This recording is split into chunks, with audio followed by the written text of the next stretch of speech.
Mr. E. We're back again for another live streaming of Fooventures, and here today we are going to be learning all about black vultures with an inside view of our two vultures. You can see where they are. So remember to say hello, tell us who you are, where you are. Say hello, ask questions. Questions are really awesome. Yeah, we want to know what you're curious about. We want to know what you think about these animals. There's a lot of public perception about vultures as them being a nuisance or a horrible pest or a bringer of death. And so we want to kind of squash some of those, but we also want to know what you feel about them because we really love them here at Oatland. They love my pants too. Yeah, they like to tear on fringes of pants. Okay, so let's introduce our players here. Who we have? Now the wings aren't ready. That's Van Gogh. Okay, so this is our female, I believe, Van Gogh. And, she's got an amputation on her left wing. And Vinny is our other, possibly male, possibly female. We don't know quite yet, because they do lay eggs, but they're not fertile, so there's just a lot of mystery around that, right, mystery? Yeah, and there's a lot of mystery because you can't really tell. Because usually you can tell by different size, maybe, of the different birds. But because these are very social birds, and they are ground nesting, and they don't really have to hunt their food very aggressively, they actually don't have as much sexual dimorphism, which means difference in size between the male and the female, or the female and the male, depending on the species. Yeah. Hi, Pam. Hi, Abby. Thanks for joining us today. It's great to see you. Mr. E's giving them some fun things to play with. What did you give them, Mr. E? Yeah, so this is some enrichment. We have some balls that have holes in them that are then stuffed with different things. So this one here has some toilet paper with some fish oil in there, different scents, different smells for them to get excited about. There's also some with fur mixed in. There's some that have little pinky surprises in there for them. So these are hard plastic, our hard rubber balls that are just basically allowing them to simulate a carcass of an animal. Oh, you know what? I learned something super cool. So the word vulture comes from Latin valere. Ooh. Valere, which means to tear or pull. Yeah. And rapere is Latin for raptor, rapere, to grab or seize. So these are rapere valere. That's pretty funny. Yeah, I know, I love it. So yeah, they're tearing into these balls, and that would be how they would consume their prey. They would find a carcass of an animal, and they would tear into it. A lot of people think they're strictly carrion eaters. They will eat larger food as well. They will eat even small animals that they will capture. So they're not just simply eating dead things always. They will capture invertebrates and small vertebrates as well. So they're pretty adept at capturing things on the ground, and they're very fast at, if you've ever seen one run, they're very fast runners. Yeah. So I just heard one of the vultures say, "Hi, Maisie." Can you believe that? They went, Maisie. Hi, Maisie. They know you're watching. They're happy that you're here, just like we're happy that you're here too. So, and hi, Sunny. Thanks for joining us again today, everybody. You guys are awesome for being such true to our Fooventures. Yeah, and they're really, really getting after with their beaks. Oh. Their beaks are very sensitive, and they use them to tear into their prey, like we said before. They've got a little bit of a pinky in there, so they're kind of fighting over that pinky, which is just a baby mouse. And that's a good prey item for them. They might be a little frozen still, too, so that's another enrichment. They have to kind of chew it up, get it so that they can swallow it whole. They're using that mouth, which our beak, which in the animal world we like to refer to as their melon baller. Their melon baller meaning that they'll take scoops out of things. Yeah, so they're considered raptors, but they have a lot of deficiencies that other raptors have. Like, look at the toes on their feet. I don't know if you can get a good zoom in on that. Their toes are long and not as nimble for ripping, tearing, not their forks for sure. So they're missing kind of the raptor toes, and their beak is not as sharp and curved, like Mr. E said, more of a melon baller than a pull apart, rip and grab and seize. So Mr. E, you made a funny joke in the beginning. before we started Fooventures. You talked about. Oh, yeah. Is that They Fooventures begin. appropriate? What did you say? They begin at the end. Yeah, they begin at the end. They start with door number 2. They start with door number 2 usually because they have to get into the animal that's been killed. Yeah. And sometimes it's not been like broken open or ripped open, so they go in. Through eyes and nose. And other holes. And other holes. Speaking of that, Pops, thanks for tuning in. And you know what? Also, like if you think about vultures, you might get a vision of like the African savanna and the lion with all the vultures gathering around them. Mm-hmm. So vultures often will follow a predator around because the predator opens the prey for them. Because they can't, they have that deficiency, talking about their beaks and their feet. Yeah, their bottom beak is kind of like their little pry bar, and their top beak's kind of like a scoop, and they use that way. Whereas another bird of prey might use their beak as grabbing and tearing. They don't do as much tearing. They do kind of scooping. Yeah. So let's see. Give me a heart if you see vultures circling in the air. Oh yeah. Give me a heart. And I want to help you identify what they are by looking at them in flight. So, but first of all, I'm going to teach you some words. Mystery and I are going to teach you some words. What? When you are in a circle going around and around in the air, they call that a kettle. A kettle. K-E-T-T-L-E. And the kettle is riding a thermal. Another word, a thermal. That's the warm air rising up. So they try not to flap as much as possible. Now you're going to watch, and in that kettle of birds circling around the thermal, you want to look for how their wings are in their shapes. Yeah. Tell them what a dihedral is. So dihedral is a very V shape, or a kind of a crescent shape, if you want to say it that way. And that's going to be wings up, wingtips up, above where the line of the head is or the line of the shoulders are.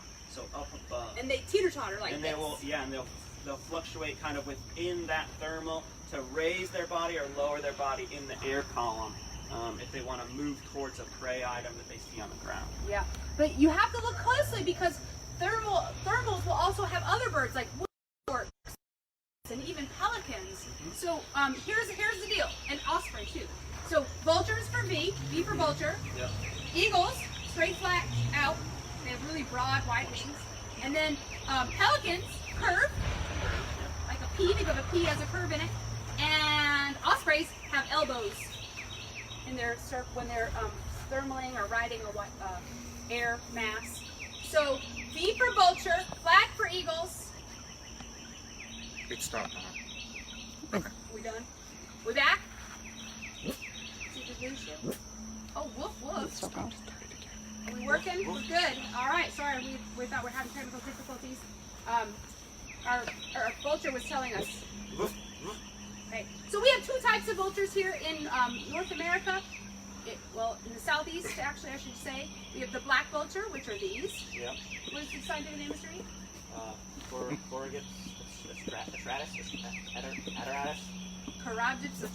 Atratus. And they have also Cathartus aura, which is the turkey vulture. Aura. And Michelle, look behind me. I didn't even know it was out there. Okay, so are they a keystone species? Greg wants to know. Oh, I don't actually know that. I would feel like that they are a very important species, but I don't know if any other species relies on them. We probably rely on them for trash pickup, and we rely on them for disease reduction, but we don't really rely on them for habitat or for basically any shelter. So not really a keystone species, but definitely a species that needs protection. Yeah. Interestingly enough, these guys are kind of a vulture in 2 ways. So they're a vulture in that they eat dead things, but they're a vulture also in that they kind of steal or kind of pull away from resources from another of our vulture species, our turkey vulture, which we mentioned before. So turkey vultures have really good smell. They find the prey, and then the black vultures come in a big group, kick the turkey vultures off, and eat the prey item or the carcass. Let's tell a mystery how you can tell the difference between a turkey and a black vulture. A turkey vulture. Turkey vulture. Because the sorry, turkey's I pretty say easy. turkey, but I meant turkey vulture because I say turkeys in black. Yeah, yeah. So turkey vulture has what color head? Does anybody know out there? Type your answer in. What are you doing? You like my feet? It's not black like It's this. not this color. So if you know the color, type in your answer real quick. It's 3 letters. You can do it. But in flight, the way you tell is the black vulture has white patches on the underside of their wings and at the very tips of the wings. And that's really easy to tell because you're looking up. And turkey vultures will make even a more distinct dihedral than a black vulture. Melissa wants to know what's in the blue ball. I don't know. There's fur in there, so that there's packed fur in there, and then there's a tube inside of there which has some pinkies in there, some little baby mice in there. And those are items that they're going to try to find. It's like a puzzle for them, a little enrichment puzzle. They're using their mouth to try to open that up to get inside. What you doing? Our Miss Michelle's shoe and pants. Yeah, don't put that mouse part on my feet, please. Okay. Yes, Kirsten, you got it. Red head is the turkey vulture. You got it. And turkey vultures have this really amazing face. If you've ever got the chance to look at their face up close, they have this amazing nares. Oh, nares. And nares is a really cool word for a nostril or a nose hole. And nares in a bird are very pronounced if you are able to smell, which very few birds are able to do. But Yeah. turkey vulture is probably one of the ones that can smell the best of any bird in the whole entire world. And they can smell because they have these amazingly large nares that they use to smell for that rising up stink that comes off those dead carcasses. Ah. What is he doing? Oh, he's getting off his beak. What do they call it? Yeah, Feeking? that's called feeking. Feeking. And feeking is a way to clean your beak. You can see he's got a little bit of fur stuck on there. So feeking cleans. It also sharpens the beak by rubbing the edge, the leading edge of the beak down, so that when it compresses its mouth closed, it creates a good bite gap, which is really important for them. If they get bad alignments of their beak, it can be really dangerous for them to eat. So feeking a bite to be perfectly symmetrical on both sides. All right. You can tell these guys are characters. There's a lot of intelligence, a lot of curiosity in this bird. They're always playing with toys. They're always interested in something different and something new. So they're kind of fun animals to have in our exhibit for you to see. So next time you come by, check them out and watch what they're doing, see what they're doing. Yeah, they're very social animals. They like to be in big groups. They have hierarchies within their grouping, and one animal will feed first. So you can think about a pride of lions, kind of the way that feeding happens. It's very similar in vultures, except for they're a matriarchy, so the females are kind of in charge. We're going to have to talk about their legs, Michelle. Yeah, they have some really pale legs, don't they? Some ashy skin. They need to have some lotion. They cool themselves in a really peculiar way. They defecate on their legs. You know what that word means? Defecate, Maisie?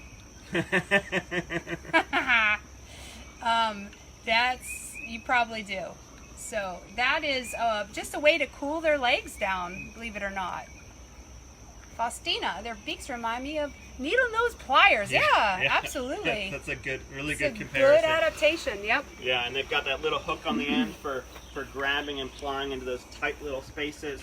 The ones that I think of a really being cool adaptation is they'll use that to actually pull the meat off in between the ribs of a carcass. So super cool adaptations. Hi, Lucy. Hi, Bella. Thanks for being with us again. Love it. All right, so this animal is... Oh, we got what? Wait. We didn't say the big word about defecate. Oh, but, what does it mean? But evaporative cooling is our other big word. Oh, we're using so many big words today. Yeah. Evaporative cooling. So evaporative cooling And while we're at it, heraldic pose. Yeah, when you get wet, and as you're drying off, that's going to cool the body down. So that's why they defecate on their legs, and that's why their legs are white from their slice or their Mute. mute. Their bathroom behavior. What they do when they go to the bathroom. We're using all kinds of biology words today, a lot of big words. So boys and girls out there, I want you to know that if you like science, you also got to learn language. So learn Latin, learn Greek, learn your roots, because if you do, it'll help you a lot in science. Person wants to say her mom has a group that visits, and one taps on the front door. Wow. Yeah. That's pretty awesome. Yeah, they're very interesting, and they've kind of Sounds like a terrible way to cool down. Yep. they kind of adapted to humans being around, right? Yeah. They're really, really interesting birds. We didn't have as many of them, specifically black vultures, until humans started moving in and changing the environment. We made these big fields, we made open areas, and then we started hitting a lot of animals on roads, With right? cars, yes. So a lot of our vultures that we have in captivity, especially in places like Oatland, have damage to them from injuries with cars, from car strikes, and that's where Van Gogh's wing amputation happened from, and why we have Vinny as well, is because of a car strike. Yeah, I mean, I just have to. I'm having like funny jokes running through my head and thinking about the vulture tapping on the door. Oh, It's yeah. probably saying, "Bring out your dead." Yeah. You're ridiculous. You're ridiculous. Little Monty Python for Little those Monty- fans out there. Monty Python joke. Okay, so they're carrion feeders. We talked about that. What's their favorite treat? Ooh. Carrion. Yeah. Dead. Anything dead. I don't know. What's their favorite? Do you know Yeah, what their so favorite is? they're not really big on smells. They're more big on things that tear into. So tearing into a bigger carcass would be a fun thing for them to do. They get rats as a regular part of their diet, and then doing something like this where they're tearing into and then getting a small treat like a pinky or fuzzy that doesn't have a lot of bones that they can just kind of chew up and swallow whole. That's good for them as well. That scared them. They like your shoelaces too. They like to come in and untie your shoes, Yeah. pull on your shoes, your pant leg. Not Yeah. going to hurt you. They're just curious. It looks like a worm or something possible to them. Bald eagles are getting jealous. Yeah, they are. Bald eagles will actually steal from vultures too, right? Mhm. Yeah, Sorry. and juvenile bald eagles will actually get mistaken for black vultures a lot because they look very similar, and they'll feed in very similar ways. Black vultures and juvenile bald eagles will actually feed on the same carcasses and kind of blend in with each other. So if you see a group of black vultures, look really closely. There might be a bald eagle in there. Yes, absolutely. Oh, there we go. That's a pretty cool view you have there, friends. Which is male or female? Which is male, Melissa? We are 100% not sure. Yeah. We know that there's a female in there, Yeah. and there could be two females in there Yeah. because we don't see them laying eggs. We just see that they have laid eggs. The eggs are never fertile, so we don't know if it's if there's a male-female action going on. So yeah, we don't know 100%. We could do some discovery, but you know it's a little intrusive. Yeah, it's so a bit invasive. we don't do that. Yeah. Let's stay hands off as much as we can. And usually in raptors, you get a dimorphism. You get a female bigger than a male. But the slower the slower the prey items, the less dimorphism. What did you read something similar? Yeah, and typically in social animals, animals that have like hierarchies like this, females don't need to be any bigger. The male's going to leave them alone, so they kind of lose that dimorphism unless you're a mammal. In birds, it's different than mammals. Yeah. So, yeah, they're eating some pretty putrid stuff, right? So they actually have been known to consume botulism toxin, the Clostridium botulinum, and it doesn't affect them at all. So they have adaptations to eating putrefied food, which is pretty amazing, actually. That we cannot do. They're not really affected by anything because they have this really strong stomach flora, and they can break down all those really horrible diseases, which can last without oxygen, last without a food source for long periods of time. They can't last in their tummy, which is kind of crazy to think about. Maisie wants to know where these vultures hurt, and that's why they're at Oatland. Yes, Yeah. that is true, Maisie. Van Gogh has an amputation, a wing that's amputated, and Vinny has also wing injury, but I'm not exactly sure. Yeah, it's more of a shoulder injury. You can see that the wing is never held up. It's not a movable flight wing. It can be stretched out. They will do that pose that we were talking about. Heraldic Pose to drive. Seen that where they like hold their wings up? Cormorants like do a it. cormorant or inhinga. Yeah, that's maybe possibly to de-pest their bodies. Yeah. What do you call that? Not de-pest. That's the wrong word. De-louse. Parasitize. Ser- De-parasite. Sterilized. These are not sterilized animals. No. Is that Jonathan Jackson? JJ. JJ used to hang out with these guys. He knows what we're talking about going after your shoes and your pant leg.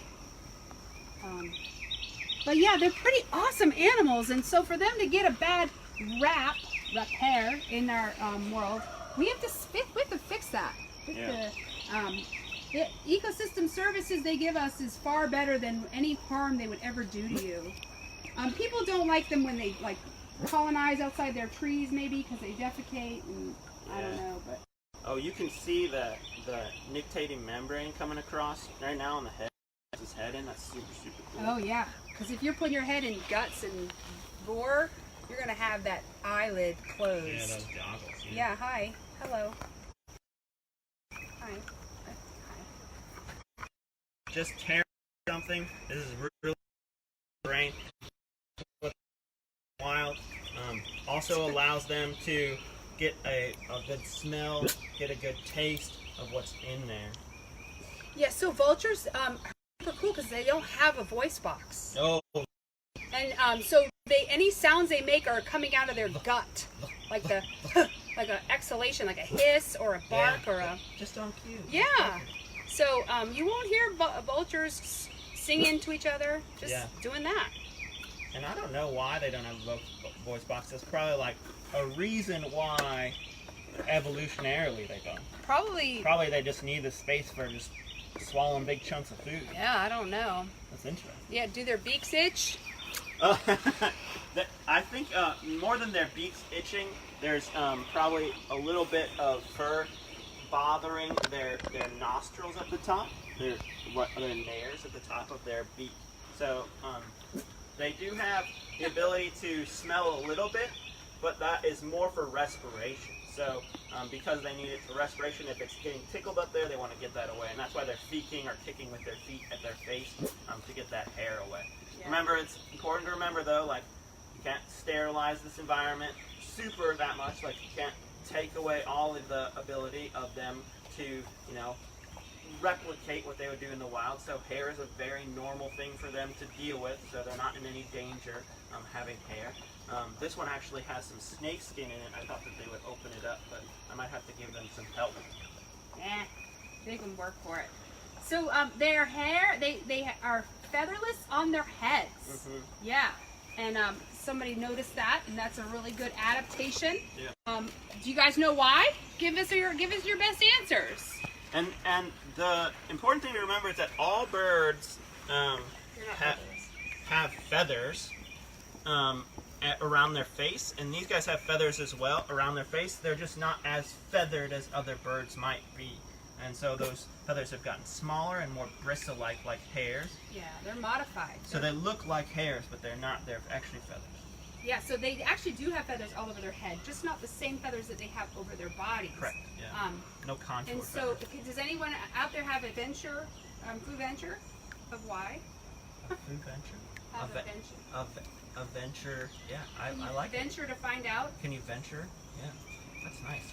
Good play on words there. Yeah, so, that's so funny. We'll give you the answer. We're just giving you a chance. Faustina, can vultures sweat? What's really interesting is birds don't sweat. No. So they're very good at insulating their body, and because they're super good at insulating their body, they're not always good at cooling their body down quickly, so they can overheat really easily. And to cope with this, rather than sweating, they actually pant. And so what they'll do in a really hot circumstance, if they're stuck somewhere where it's really hot, they'll open their mouth up very wide and they'll pull air in over their mouth, and they'll get that evaporative cooling, just like a dog or a cat will pant if they're really hot. Birds do the same thing, and vultures do it quite a bit. They're pretty good at keeping cool using that evaporative cooling on their legs. They'll visit water if they need to. They'll find shade. But being a blackbird, you can imagine they do get hot sometimes. Yeah, Kirsten says because of how they eat. Yeah, because they're putting their head inside of a carcass. Yeah. And you're gonna put the feathers, the meat, the blood, the tissue, all that all over your face and your eyes. It's just another way to help keep them a little bit more like cleaner for the next round. So then they go hunting. More so for the turkey vulture, who has a keen sense of smell. They need to have that cleaned head. I can't even speak today. Words are not my friend. But so let's remind you guys, if you probably remember this, but the black vultures do not really have a good sense of smell. They visually hunt.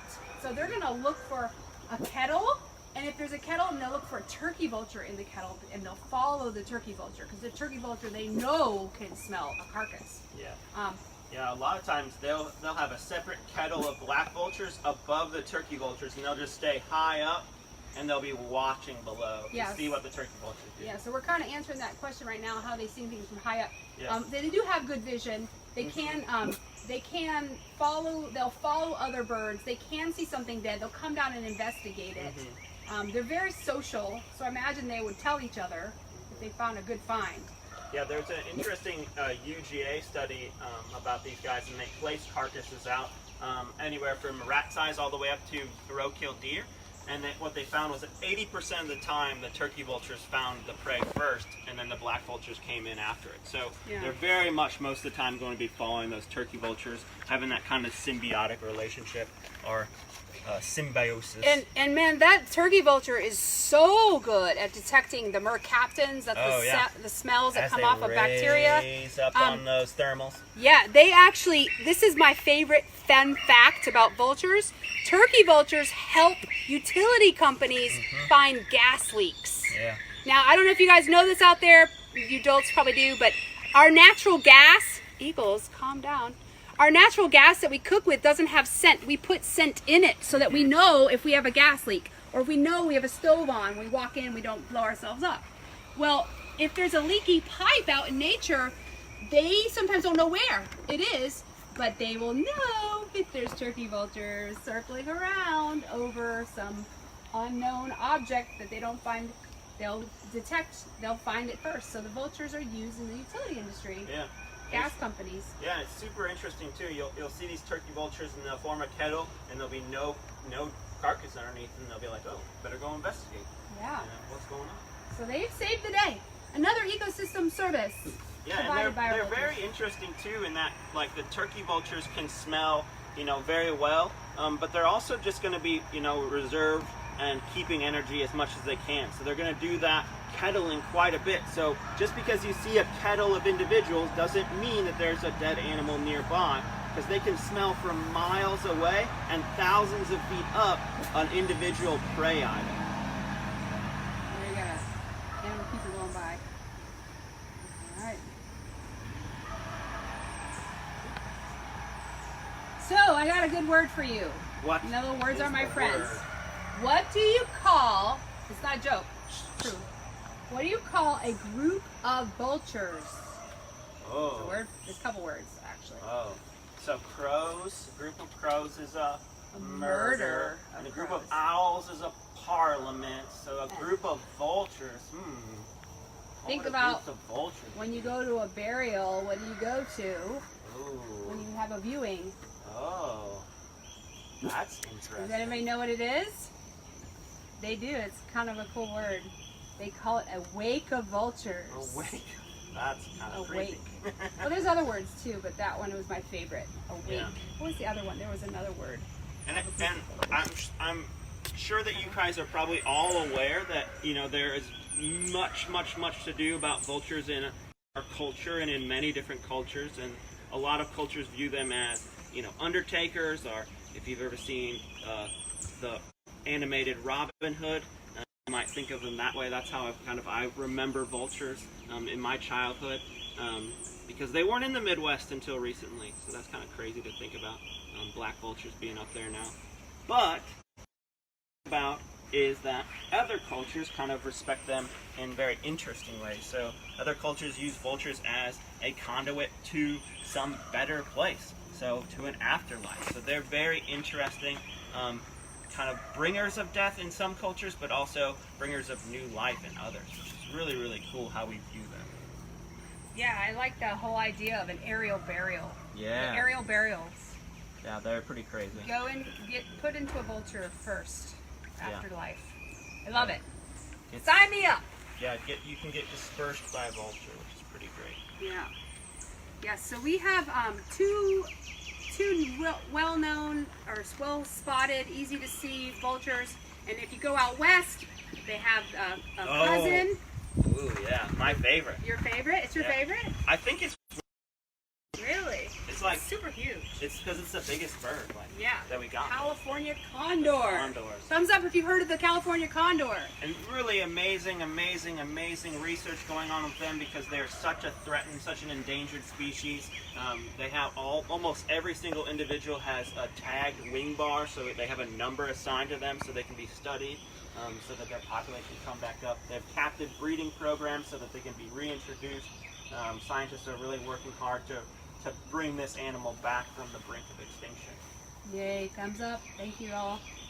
Well, we are winding right down the raptor party. This is a rat party? Raptor. Oh my god. Raptor, the Valeri. We would like to maybe do flying squirrels.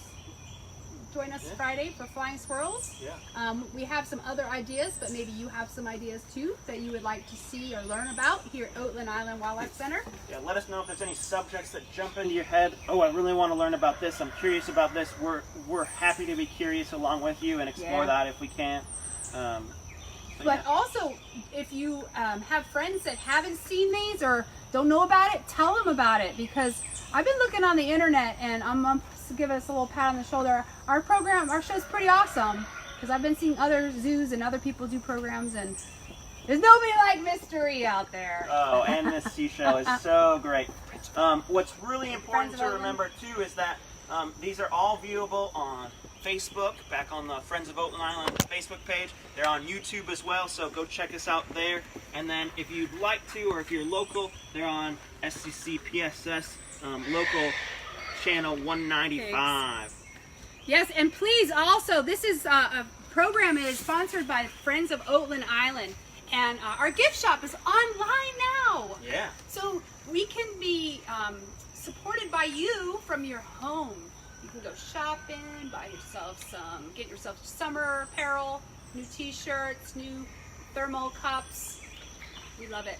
Yeah. So go to Friends of Oatland's website and you can click on the gift shop and support us that way. Yeah. So, well, we miss you, and miss you guys. we hope someday, very soon, we'll see you in person. In person, Yeah. But until then, tune in every Wednesday and Friday at 11 for Fooventures. Thanks so much, guys.